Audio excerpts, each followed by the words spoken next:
The rise and fall of McCurdy's, Rochester's legendary department store. Once a beloved department store chain in Rochester and Geneva, New York, McCurdy's was a retail giant that shaped shopping for nearly a century. Though overshadowed by its rival, Sibley's, McCurdy's left a lasting legacy in the retail world. From pioneering the nation's first downtown shopping mall to its unfortunate demise, this is the story of McCurdy's. McCurdy's story began in 1901, when John Cook McCurdy, an Irish immigrant, opened McCurdy and Norwell Cornett in Rochester. The company rebranded as McCurdy & Company in 1919 and established its flagship store at East Main and Elm Streets.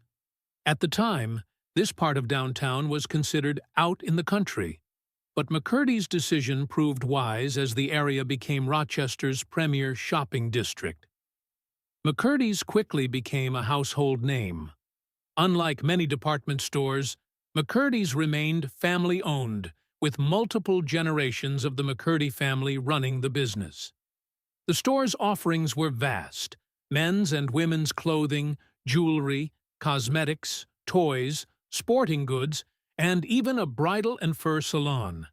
With several floors of merchandise and extravagant holiday window displays, McCurdy's became a shopping destination for families. In 1953, McCurdy's became the first Rochester department store to expand into the suburbs with a location at Greece's Northgate Plaza. 4 years later, it opened a store in Geneva, marking its first remote branch. These moves signaled a shift in the retail industry as shoppers began migrating to suburban malls instead of downtown centers. McCurdy's played a crucial role in developing Midtown Plaza, the first downtown shopping mall in the United States. Opened in 1962, Midtown Plaza was a groundbreaking project designed to revitalize Rochester's downtown shopping scene. McCurdy's was a driving force behind the mall's creation, along with retailer B. Forman Coys. The Midtown store became a centerpiece of the chain, offering everything from high fashion to fine dining at the second-floor Garden Room restaurant. During the 1960s and 1970s, McCurdy's was at its peak.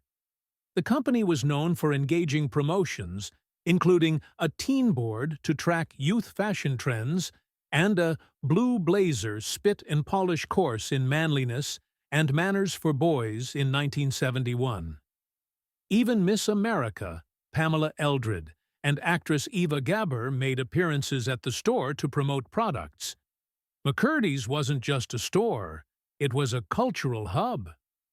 Despite its success, McCurdy's faced increasing competition. As discount retailers like Walmart and Target emerged, traditional department stores struggled to maintain their dominance. The rise of suburban shopping malls further pulled shoppers away from downtown locations. In an attempt to modernize, McCurdy's invested in renovations, including a $5 million update to the Midtown store in the mid-1880s.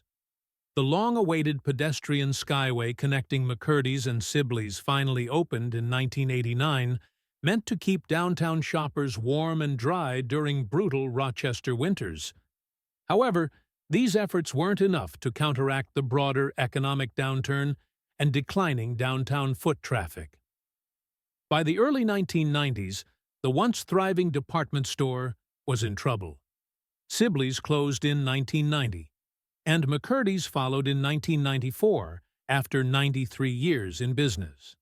A combination of economic challenges, changing shopping habits, and suburban expansion had taken its toll. The store's closing sale in September 1994 was described as feeling more like an old-fashioned wake than a liquidation. Rochester had lost one of its most cherished institutions. McCurdy's was purchased by Mayco, the same company that had acquired Sibley's. However, antitrust concerns led to McCurdy's stores being sold to Bon Ton, a Pennsylvania-based department store chain. Over time, the McCurdy's name disappeared entirely, And Bon-Ton itself eventually faced financial struggles, closing many of its stores in the years that followed. Although McCurdy's is long gone, its legacy remains. Many in Rochester still remember the excitement of shopping there, the friendly service, and the impact it had on the community. Midtown Plaza, which McCurdy's helped create, eventually closed and was demolished, symbolizing the end of an era for downtown retail. But for those who grew up shopping at McCurdy's, the memories will never fade. Did you ever shop at McCurdy's? What are your favorite memories? Share your thoughts in the comments. If you enjoyed this deep dive into retail history, don't forget to like, subscribe, and hit the notification bell for more stories about lost retail giants.